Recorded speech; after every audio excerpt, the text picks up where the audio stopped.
LPU Lady Pirates versus Lady o Red Lady Knights. Tutok na at abangan ang new heroes of the game sa NCAA Season 99 Women's Volleyball sa GTP. Ay, hindi mahuli yung mga taga sa Paris, Brad. Wow. Nakikinig sa atin, oh. Thank you. Mar Anthony Santos sa Damas. Ernest Somar, thank you. Ika Ellen ng Rizal Laguna.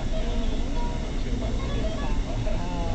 Papating na natin si Lola Rizal. Mapagornes. Thank you. Sindingan at Benita Puzon. Maraming salamat sa pag-iib ko double wings to double D. Kita-kits tayo ulit bukas. Siyempre, El Bonita Rowena Wayne Salvacion. Kasama kang pambansang pogi si Wayne de la Peña. Dito lang po yan sa double wings to double D. Dito ang kwento ay... May kwenta. Siyempre. Gracias, señor. Adios, kapuso. Double Wayne sa Double V. Kasama sina Wayne Salvacion at Wayne de la Peña. Number 1, the Mega Manila.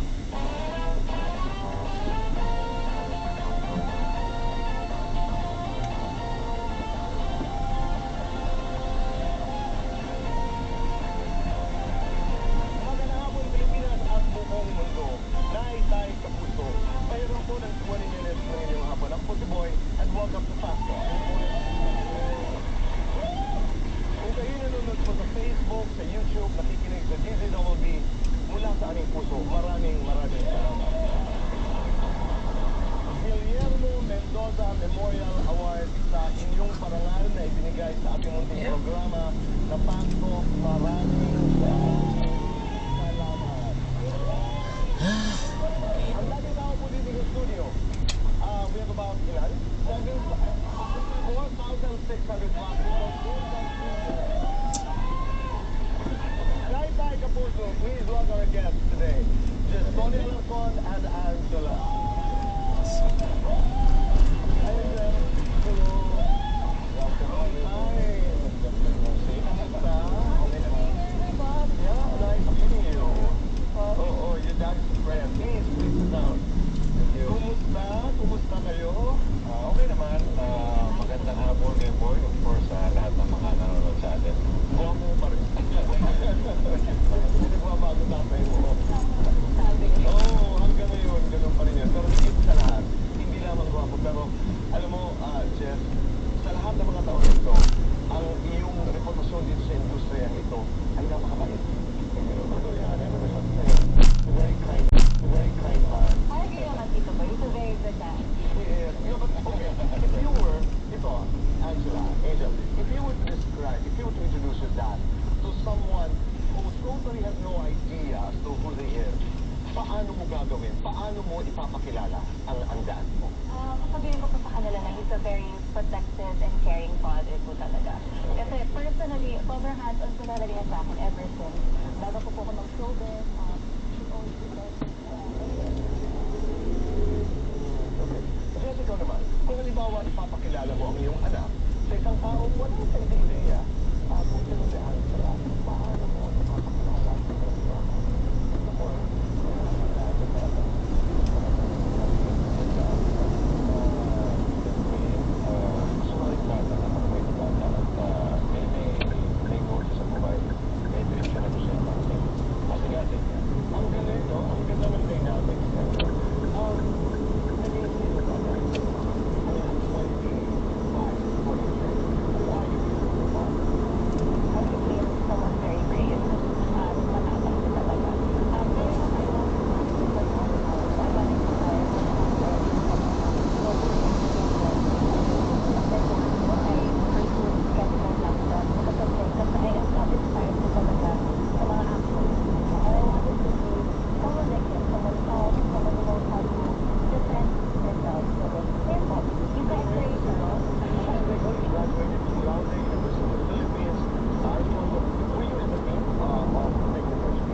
persuaded cum laude, yung gusto na ng Pilipinas.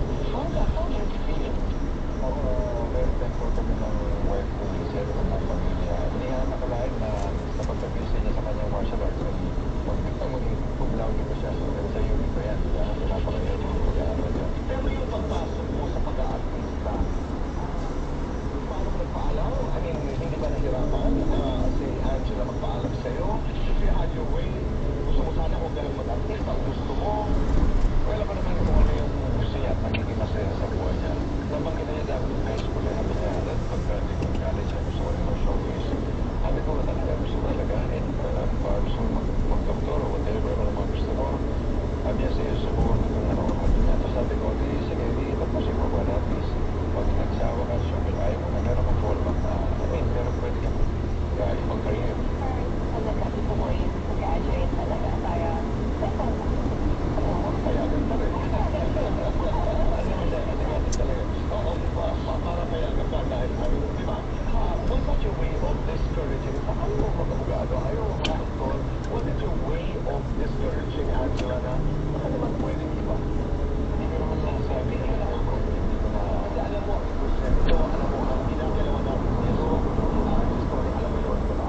kasi nasa iyo naman yung gusto ko, sabi ko, kung gusto mo na yung condition dyan, why not? Kahit mayroon kami pinirang dyan, sabi ko, sa mga mayroon kami Yes, ang importante yung soul.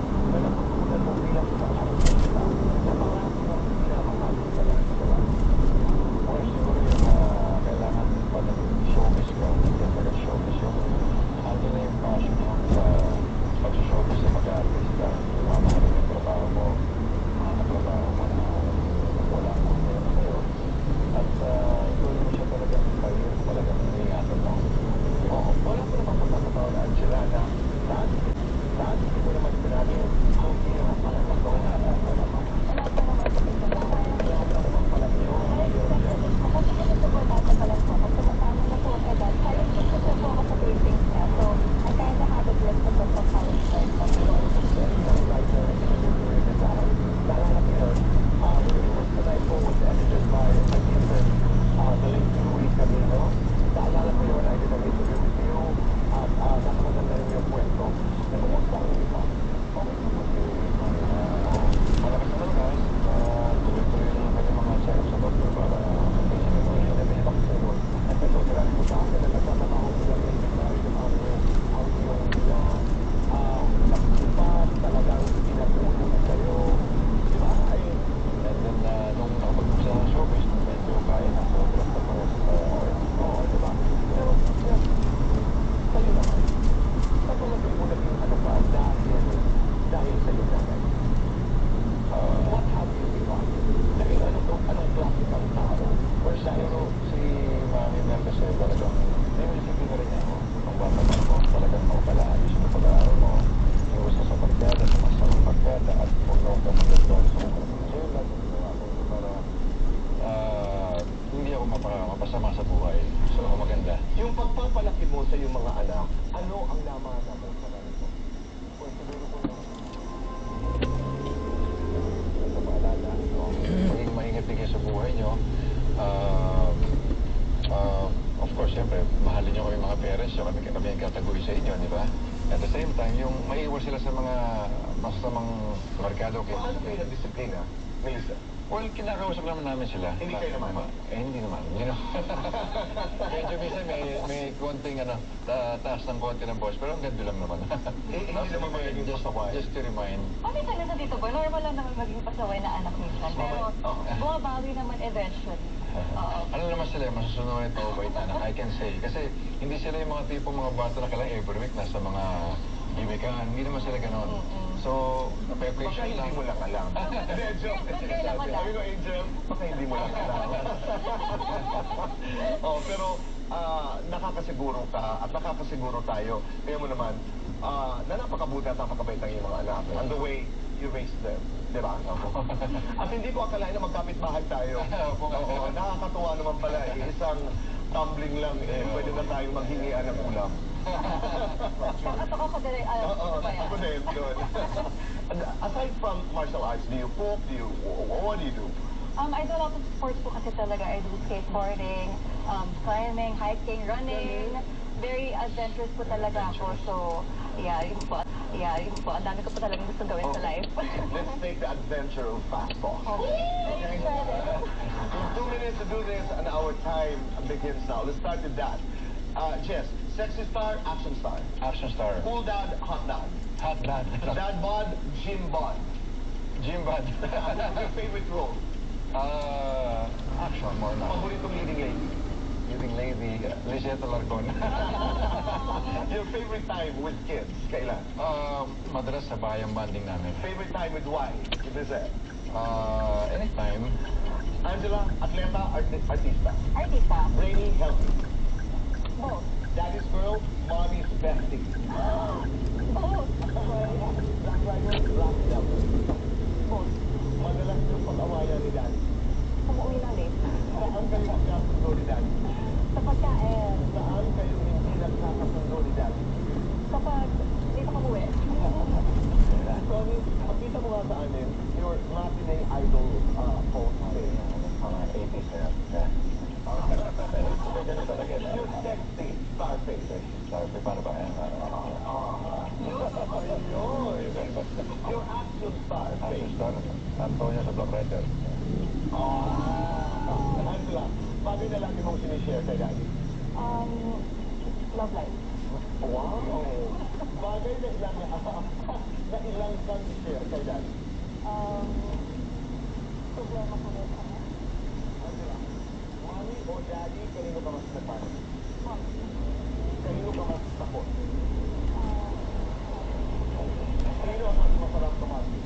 Both. Mas lagi mong hinihinga ng pera?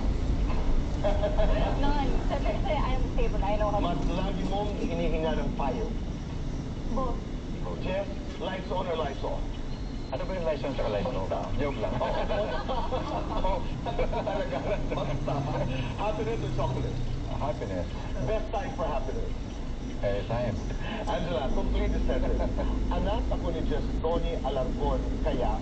Kaya mahilig din ako sa action. Hindi, babalikan ko lang. Nagsishare ka ng mga kwento sa dad tungkol sa love life. Ang pag-usapan natin yan, ano ba ang kwento? Jeff, isang araw sasabihin ni Angela, hypothetical, dad, gusto kong mag-super sexy. At pagdating sa mga manliligaw, meron ka bang mga rules? Meron ka bang mga batas? Lahat ba ng mga nanliligaw o naging boyfriend, kung nagkaroon ka ng boyfriend, alam mo ba o hindi mo alam? Ang mga kasagutan po sa magbabalik ng Fast Talk with Boy.